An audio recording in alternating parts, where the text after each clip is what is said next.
कितनी ज़्यादा अजीब बात है। मेरी बहन तो इस समय तक घर वापस आ जाया करती थी। रात भी काफ़ी ज़्यादा हो चुकी है और ना ही वो मेरा फ़ोन उठा रही है। कहीं मेरी बहन किसी मुसीबत में तो नहीं। एक लड़का जिसकी बहन के घर के ना आने की वजह से वो बहुत ज़्यादा परेशान था और बार बार अपनी बहन को कॉल लगाने की कोशिश कर रहा था, लेकिन वो हर बार नाकामयाब हो रहा था। जिसके बाद हमारा हीरो, जिसका नाम शौर्य है, वो एक खिड़की के सामने जाके खड़ा हो जाता है और सामने का नज़ारा देखने लगता है। दूसरी तरफ सीन शिफ्ट होता है और हमें दूसरी बिल्डिंग को दिखाया जाता है, जहाँ पर एक खूबसूरत सी लड़की एक चेयर से बंधी हुई थी और उस लड़की के सामने कुछ लोग भी खड़े थे जो कि उससे ऊपर से नीचे तक बार बार घूरे जा रहे थे। तुम सब आखिर हो कौन और तुम सभी को मुझसे क्या चाहिए? वो लड़की जो कि चेयर से बंधी हुई थी और वो और कोई नहीं बल्कि हमारे हीरो शौर्य की ही बहन है। वो अपने सामने मौजूद लड़कों को देखते हुए कहती है और वो सारे के सारे लड़के जो कि उस लड़की के सामने खड़े थे सभी एक साथ हंसने लगते हैं। जरा देखो तो इसे कितनी बोली बन रही है। नाटक तो ऐसे कर रही है जैसे किसी कुछ पता ही ना हो। तुम्हारे छोटे भाई ने हमारे छोटे मालिक का जो हाल किया उसकी भरपाई तुम्हें तो करनी होगी। उनमें से एक आदमी आगे आते हुए कहता, लेकिन शौर्य की बहन जिसका नाम अनन्या था, वो ये सोच रहे थे कि आखिर उसके भाई ने ये किया कैसे, क्योंकि जहाँ तक है उसकी बहन को साफ साफ पता था कि उसका भाई बहुत ज़्यादा कमज़ोर है, बहुत ज़्यादा।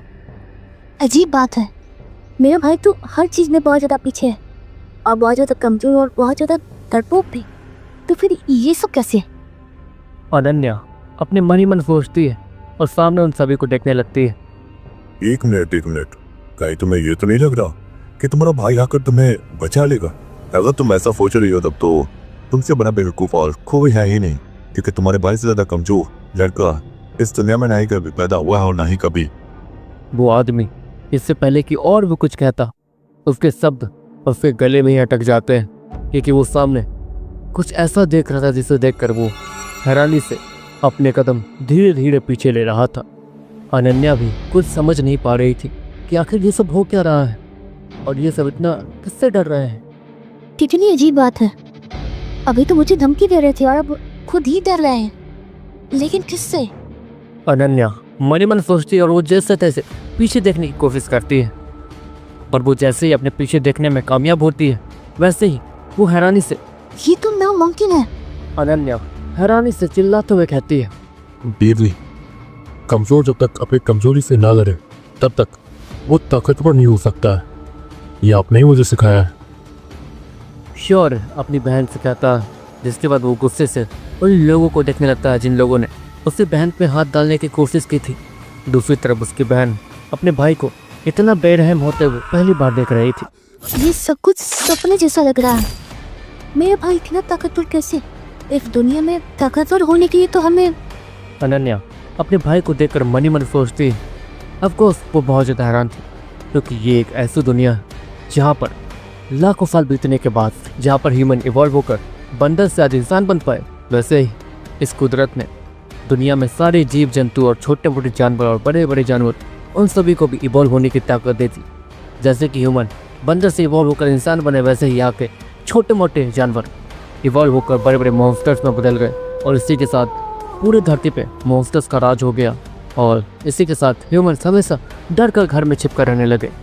लेकिन कुछ ह्यूमंस जो कि ऐसा नहीं चाहते थे, वो बाहर खुलकर सांस लेना चाहते थे, वो सब भी हमेशा बाहर निकलकर उन मॉन्स्टर्स का पीछा करते थे। कभी कभी उनसे भिड़ भी जाया करते थे और देखते देखते इन ह्यूमंस ने उन मॉन्स्टर्स को अपने सामने झुकने पर मजबूर कर दिया और उन ह्यूमंस ने उन मॉन्स्टर्स को टेम कर लिया और फिर वो ह्यूमंस उन मॉन्स्टर्स के इस्तेमाल से बाकी मॉन्स्टर्स को भी जल्द से जल्द हराने में कामयाब हो गए, जिसके बाद धरती का नॉर्मल हो गया। लेकिन ऐसे ह्यूमंस जो कि मॉन्स्टर्स को हराने में कामयाब हो जाते थे और उन्हें अपने सामने झुकने पर मजबूर कर लेते थे और मॉन्स्टर्स को टेम कर लेते थे, ऐसे इंसानों को समय के साथ साथ बीस्ट टेमर कहा जाने लगा। और ये बीस्ट टेमिंग प्रोफेशन एक ऐसा प्रोफेशन बना जो कि सीखना आसान तो बिल्कुल नहीं था। और आज हम एक ऐसे लड़के के बारे में बात करने वाले हैं जो कि बहुत ज़्यादा ताकतवर बीस्ट टेमर बनना चाहता है, लेकिन सच में वो बहुत ज़्यादा वीक है। वो मॉन्स्टर तो छोड़ो, अगर वो किसी छोटे मोटे बिल्ली को भी टीम करने के लिए चला जाए तो वो छोटी मोटी बिल्ली ही आसानी से शौर्य को डराने में कामयाब हो जाती थी और शौर्य को उससे बचकर भागना पड़ जाता था। लेकिन हमारे हीरो की किस्मत एक दिन पलट जाती है हमारे हीरो के हाथ एक अजीब सा लाल पत्थर लगता है जो कि उसे उसकी बहन के लैब से मिला था। अचानक से श्योर के पीछे एक अजीब सा पोर्टल खुलता है और श्योर वो उस पोर्टल में खिंचा चला जाता है। और जब उसकी आंखें खुलती हैं तो उसके सामने बड़ा सा जंगल था जो कि सच में बहुत ज़्यादा डरावना और घना था।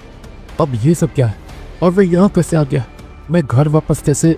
इससे पहले कि हमारा हीरो श्योर और भी कुछ कहता, उससे अपने सामने एक बड़ा सा डायनासोर दिखता जो कि गुस्से से उसे ही घूरे जा रहा था, जिसके बाद श्योर पीछे पलटकर सीधे भागने लगता है।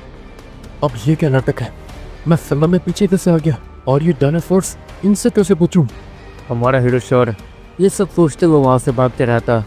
और अब देखना ये है कि हमारा हीरो जो कि एक बिल्ली तक से डरता था, वो इस प्राचीन समय में आने के बाद क्या क्या कमाल दिखा पाता है और अपने आप को ताकतवर कैसे बनाता है, और क्या वो यहाँ के बड़े बड़े और खूंखार प्राचीन बीस्टों से अपनी जान बचा पाता है, और क्या वो इन प्राचीन बीस्टों को अपने सामने झुकने पर और उन्हें टेम करने में कामयाब हो पाएगा। क्या था उस लाल पत्थर का सच? जानने के लिए आप ये पूरी कहानी सुन सकते हैं हमारे नमन स्टोरी बुक चैनल के ऊपर।